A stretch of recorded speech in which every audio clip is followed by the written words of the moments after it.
मैं इसके लिए सबसे पहले तो मतदाताओं का आभार करना चाहूंगा कि भारतीय जनता पार्टी के प्रत्येक मतदाता ने, प्रत्येक कार्यकर्ता ने, जनप्रतिनिधि ने और जिले के सभी भारतीय जनता पार्टी के कार्यकर्ताओं ने मुझे पूरा सहयोग दिया, आशीर्वाद दिया। और ये एक तरह से गोदीवाद अर्थात वंशवाद के विरुद्ध मोदीवाद की विजय है। 21 साल बाद झुंझुनू विधानसभा सीट पर कमल खिला है और वो भी बड़े अंतर से। हाँ, निश्चित रूप से भारी मतों से भाजपा विजय की ओर अग्रसर है और ऐसा स्वाभाविक है क्योंकि देश का नेतृत्व माननीय मोदी जी के हाथ में है और प्रदेश का भगवलाल जी के। तो उन्होंने जो विकास के लिए कार्य किए हैं और जन कल्याण की जो नीतियां हैं और भारतीय जनता पार्टी का जो मूल मंत्र है सबका साथ, सबका विकास, सबका विश्वास और सबका प्रयास, उस पर आगे बढ़ रही है पार्टी। और 2047 का जो विजन है, विकसित भारत का जो संकल्प है, उसमें झुंझुनू का जो विजय है ये उसमें गावती का काम करेगी और निश्चित रूप से भारत विश्व में गुरु बनने जा रहा है। जीत का श्रेय किन्हें? भारतीय जनता पार्टी के प्रत्येक मतदाता को जीत का श्रेय जाता है। प्रभारी मंत्री अविनाश गहलोत ने कहा है कि सरकार के 11 महीने के कामकाज पर झुंझुनू की जनता ने मोहर लगाई।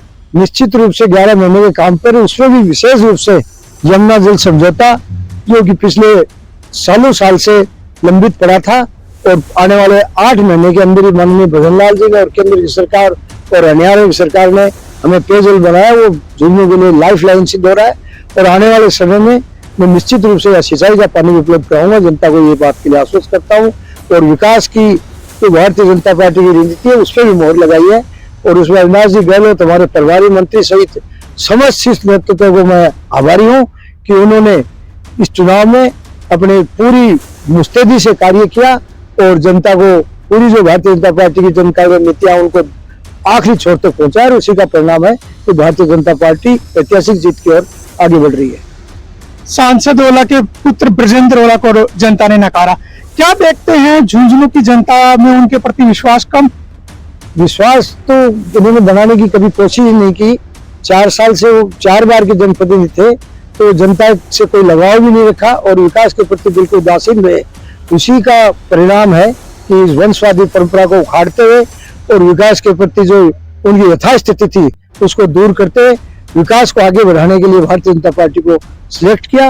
और उसमें मैं अपने आप को बड़ा गौरवशाली महसूस करता हूं और भारतीय जनता पार्टी की पूरी टीम अपने आप को गर्व और गौरवान्वित महसूस कर रही है कि यशस्वी प्रधानमंत्री मोदी जी जो विश्व की सबसे बड़ी लोकतांत्रिक पार्टी है, उन्होंने मुझे यहाँ से उपचुनाव में प्रत्याशी बनाया।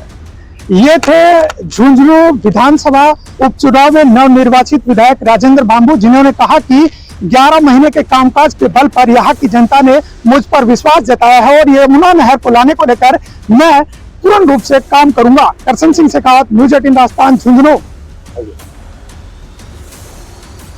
ऐलान होना बाकी है, लेकिन ये बड़ी अपडेट एक और आपको दे दे, जो बड़ी खबर आ रही है, अनिल कटारा की जीत मानी जा रही है। 84 बहुत बड़ी खबर, बड़ी जानकारी।